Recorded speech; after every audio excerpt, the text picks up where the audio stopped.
Omonigho was known for her grace and charm. At 19, she was the eldest daughter in a family of six, shouldering responsibilities that far outweighed her years.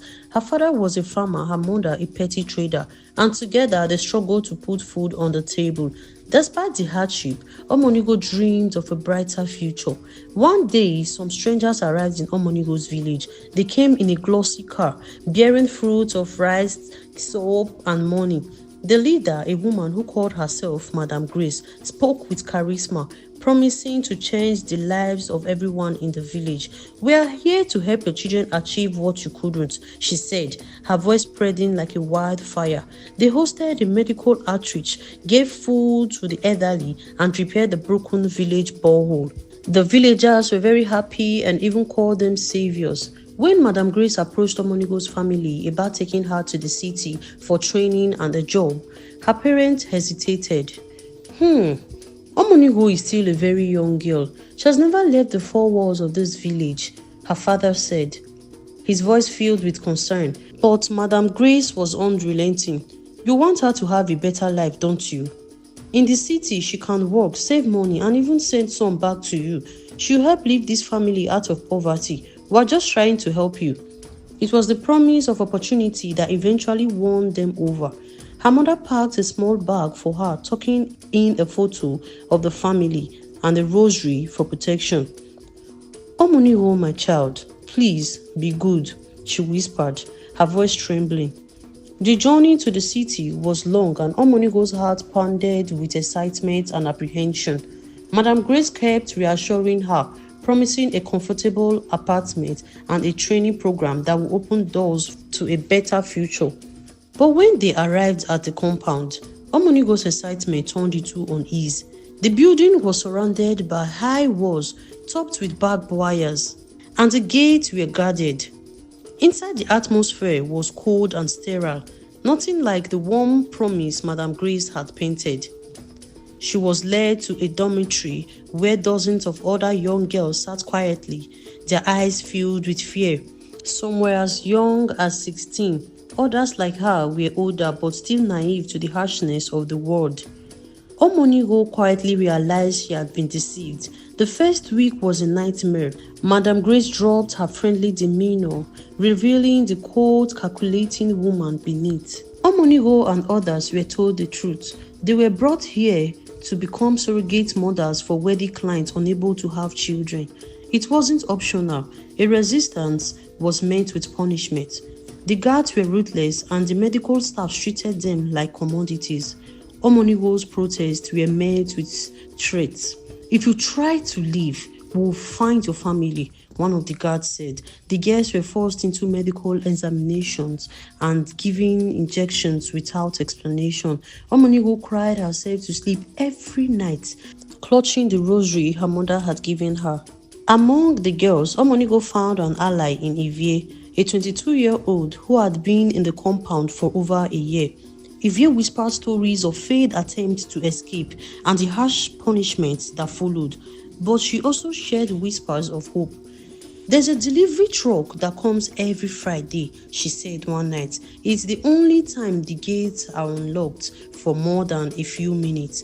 The two began to watch the patterns of the guards, noting shifts and distractions.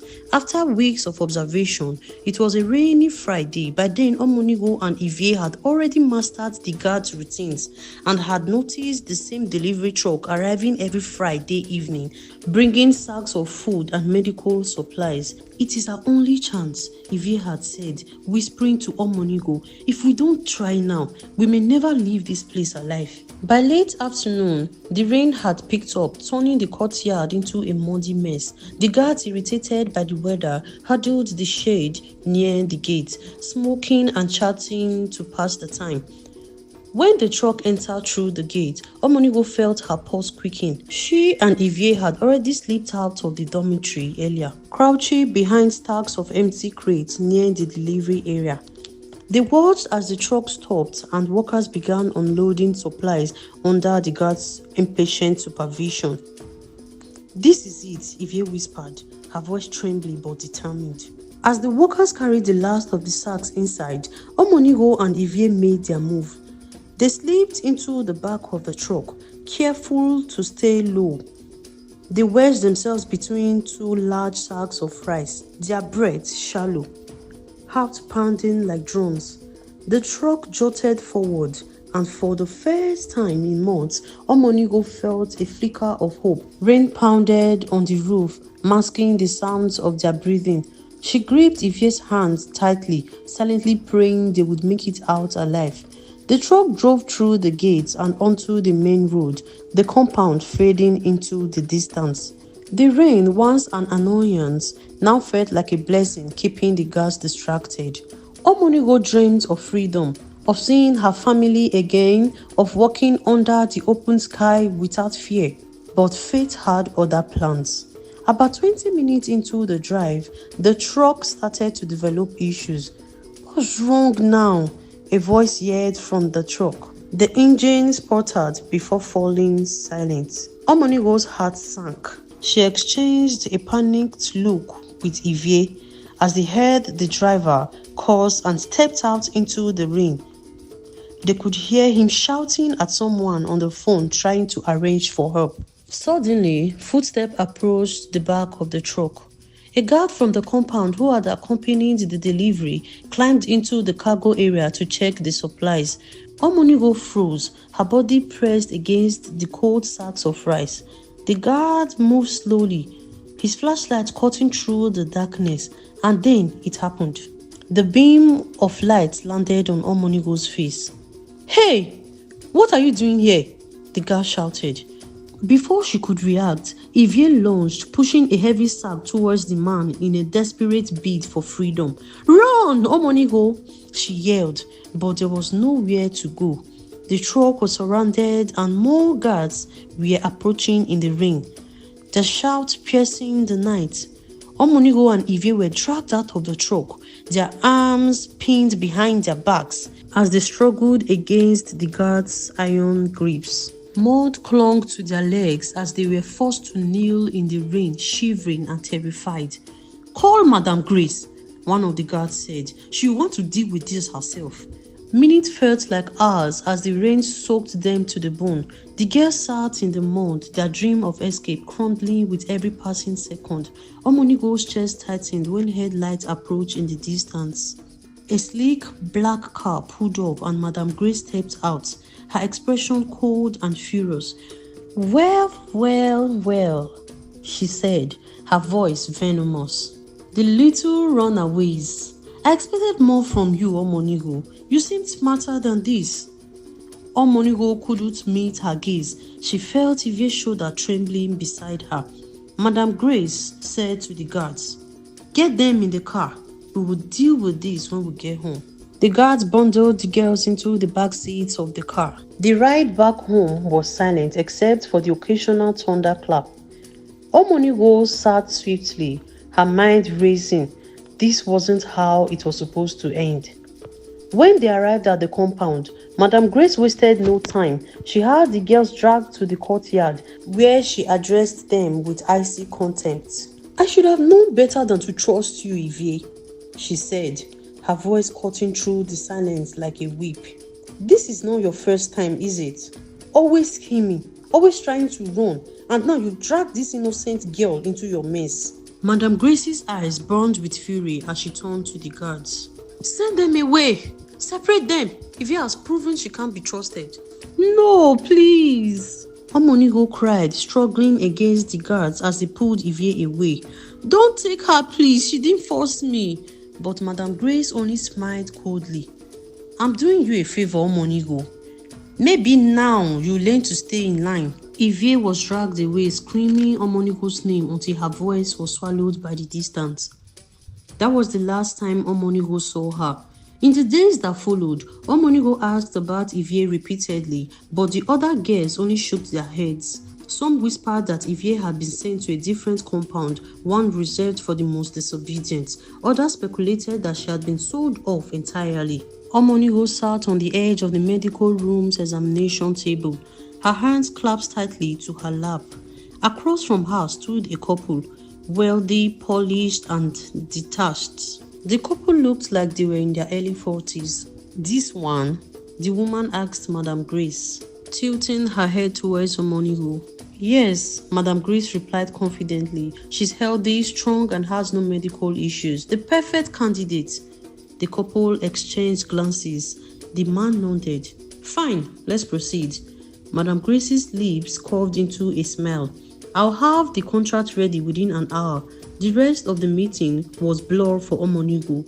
She wasn't included in the conversation, treated more like a commodity than a human being. The couple barely looked at her again. Instead, they and Madame Grace discussed payments, timelines, and conditions as though she weren't even in the room. Within days, the medical team began the process. Omonigho underwent invasive procedures without explanation, the doctor and nurses offering no comfort or details. She was simply told to comply. It is for the best, Madame Grace said with her usual icy tone. You should feel honored to carry such an important child. Weeks later, the procedure was declared successful. Omonigho was now carrying the couple's child. The reality of the situation sank slowly with every morning of nausea and every ache in her body. The weight of it was suffocating.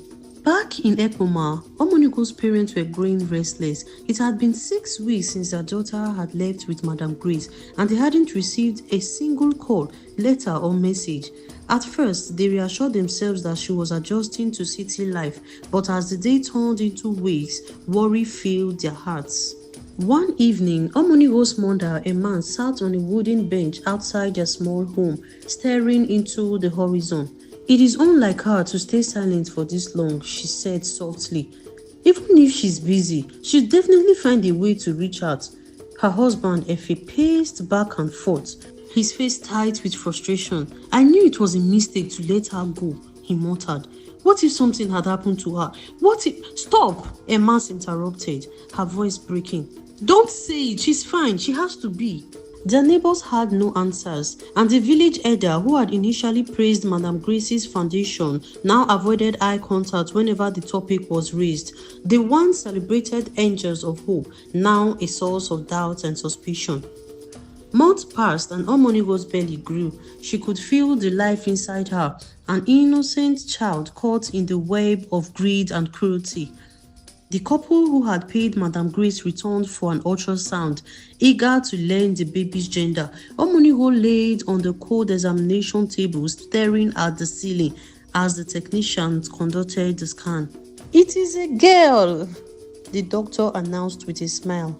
The room fell silent. Omonigho turned her head slightly, her heart sinking at the couple's expression. The woman's face tightened in disappointment, while the man let out a frustrated sigh. We need a boy, the man said coldly, turning to Madame Grace. This isn't what we paid for. Madame Grace tried to placate them, but the couple was resolute.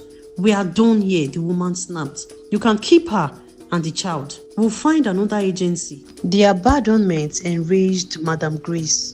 Omonigho was no longer a source of profit and her usefulness had evaporated. The mistreatment began immediately.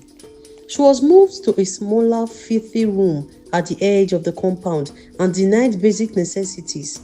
One evening, when Omonigho begged for more food from Madame Grace was pissed and responded harshly. Why would I waste my resources on you? Madame Grace hissed. You are nothing but a burden now. Omonigho was left to fend for herself. She scavenged from scrap, drank from a leaking tap, and endured the ridicule of the guards and other staffs. But the mistreatment only fueled her determination. She couldn't allow the innocent child in her womb to be born in such a place. One night, driven by desperation, Omonigho devised a bold plan. She had overheard some guards mention that Madame Grace kept a private phone in her room. It was used for discreet communication with clients and was always hidden away. When the compound was quiet and most of the guards were sleeping, Omonigho crept out of her room. Her swollen belly made moving difficult, but her determination carried her forward. She slipped into Madame Grace's quarters, her heart pounding as she rifled through drawers and shelves. Finally, tucked inside a locked box that she pried open with a hairpin, she found the phone. Her hands trembled as she turned it on. To her relief, it still had a SIM card and enough airtime. She dialed the emergency number, tears streaming down her face as she whispered into the receiver. "Please help me," she said, her voice cracking. "I am being held against my will. I don't know my exact address, but I'm in a compound with high walls and guards." The operator's calm voice reassured her. "Stay on the line. We are tracing your location." The authorities arrived hours later, just before dawn. Armed officers stormed the compound, catching Madame Grace and her cohorts by surprise. Omonigho watched from her window as the gates were broken open and the guards were subdued. Madame Grace screamed as she was handcuffed, but Omonigho felt no pity. For the first time in months, she felt the weight of captivity begin to lift.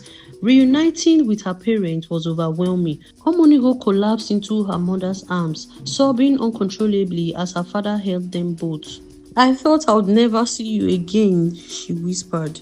"You are safe now," her father replied, his voice thick with emotions. A few weeks later, Omonigho gave birth to a healthy baby girl. She named her Esiosa, meaning God's gift, as a testament to her resilience and survival. 2 years later, Omonigho's life transformed again. The government, moved by her story, awarded her a fully funded scholarship to a prestigious university. She excelled in her studies, graduating with a first-class degree. But even as she celebrated her achievements, the memory of Evie haunted her. Omonigho had never heard from her friend since the night she was taken away.